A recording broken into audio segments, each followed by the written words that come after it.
Here's a good, 15 feet. It just doesn't look like it, Oh my fucking god. It's dripping. I was about to have a heart attack. I'm glad you think it's funny.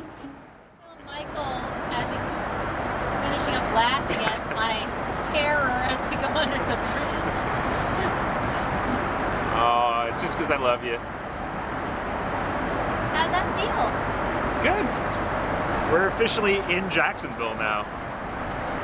Whereas I just peed on myself. We are replacing our standing rigging. Dun, dun, dun. It's So dramatic.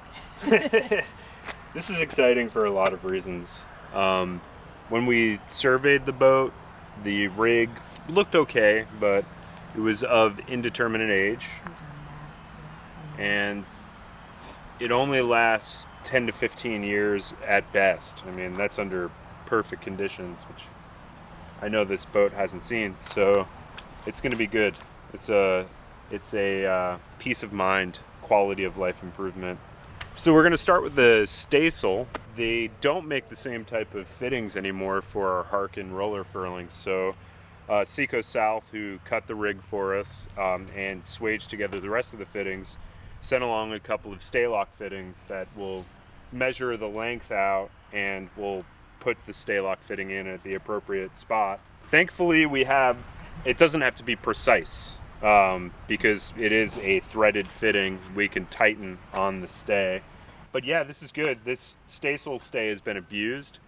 A previous owner, I don't want to say the previous owner to us, didn't use the staysail. I think that goes back several generations of owners.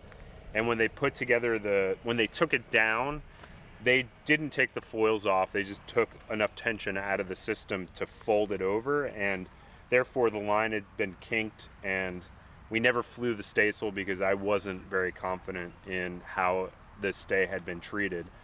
So it'll be cool. We'll get to fly our staysail, and we can be cutter rigged for the first time, officially, when we get all this back together. So, happiness. Are you trying to bring back the torn jean look? Absolutely.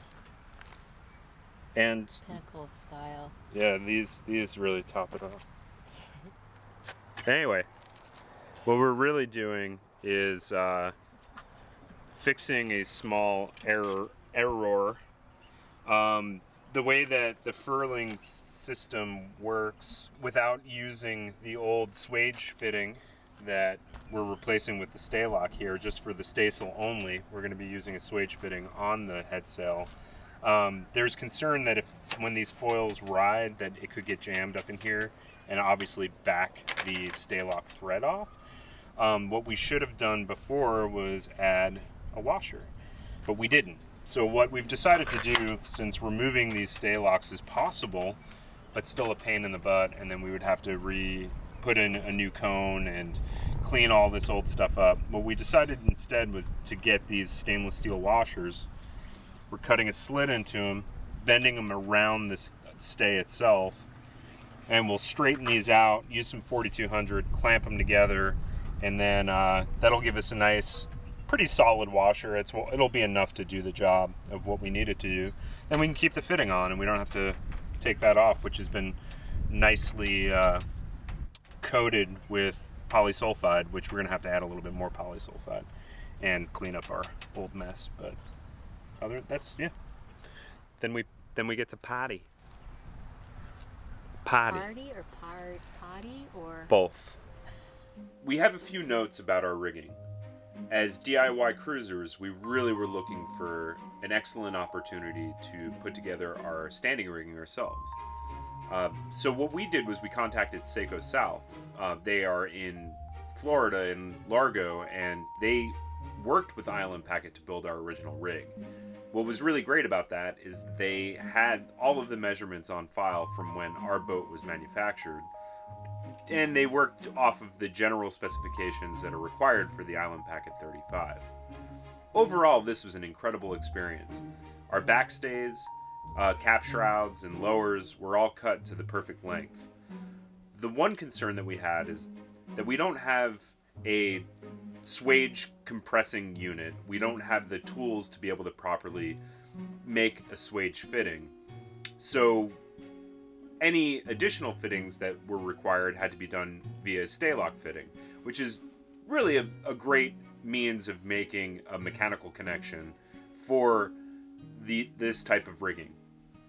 So the only two stays that we wouldn't be able to have them cut based off of the previous measurements were for our headstay and for our staysail stay, because there are furling units attached to both of those stays, and so obviously that changes the length. You need a pin-to-pin measurement in order to get the exact length for the stay. So what Seco South did was they sent us Sta-Lok fittings, so that with the idea that we could measure the pin-to-pin measurement or measure the old stays, and from those measurements we could put in the Sta-Lok fitting at the appropriate length, and the furlers would assemble properly.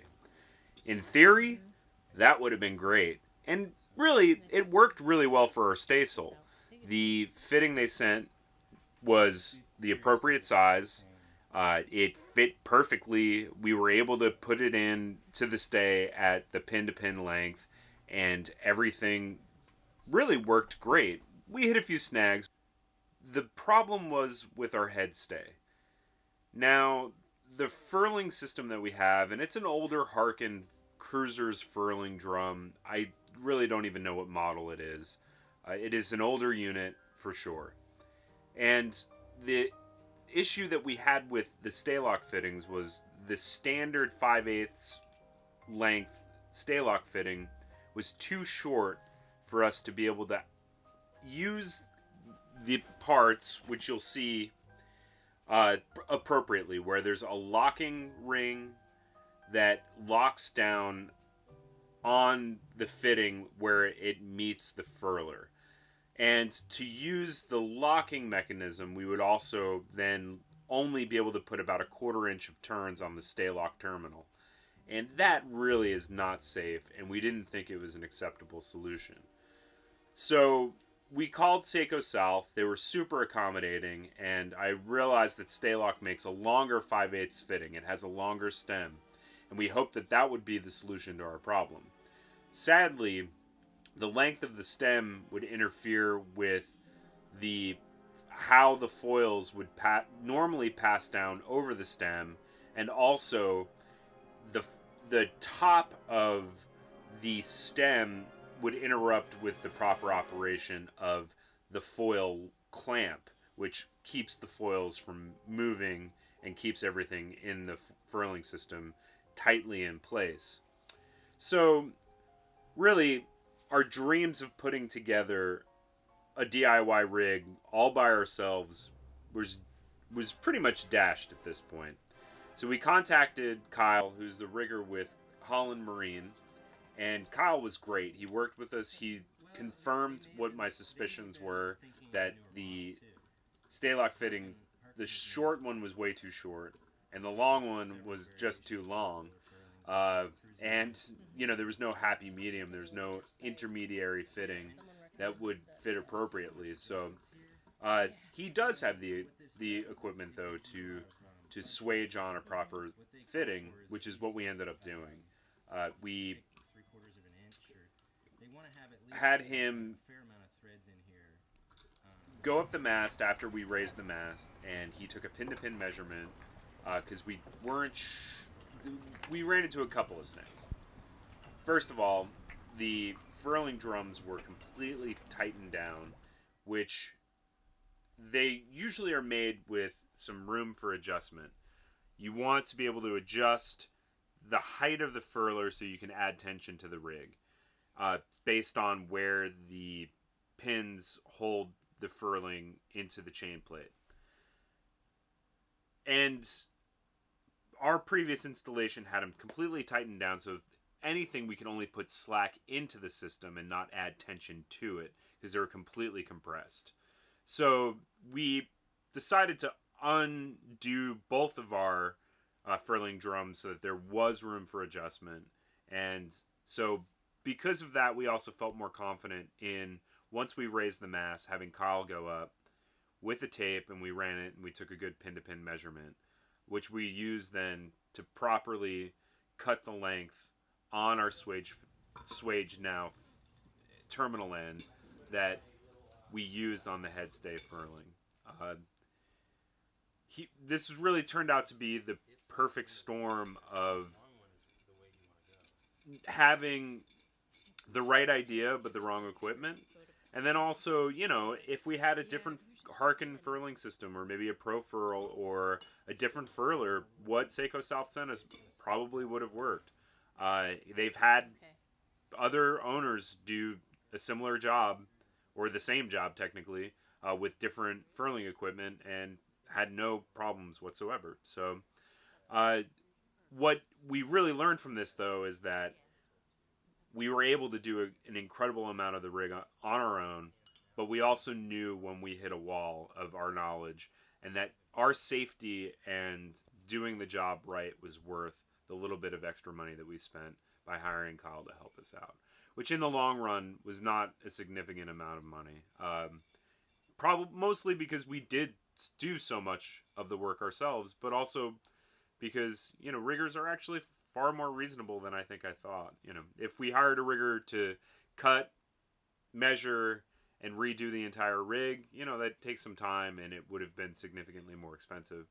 But the lesson was learned, and we decided to cut it when we knew that it was getting out of our comfort zone, and the safety of our rig was far more important, and it was just better to lick our wounds and go for professional help. And so that should also then be noted that if we were to do this all over again, hands down, I'd use Seco South again, and I recommend them to anybody. They had the best prices for the wire, and the turnaround time was incredible. We ordered over their Christmas break. They were out from the 26th to the early January, maybe the 2nd, and within a week we had of them opening the shop again. We had the wire in our hands. So I mean, they were really incredible. At this point, we would use Seco South, but go into it knowing that we're going to hire a rigger to cut the fittings for both the staysail and the headstay, so we can get a good swage terminal on the end, and just save ourselves the time and the effort of having to go through buying Sta-Loks that didn't work, and also then knowing that the little bit of extra cost added to the project is worth its weight in gold when it comes to security and proper installation of this equipment. And you know what? My girl wants to party all the time, party all the time, party all the time. Yeah.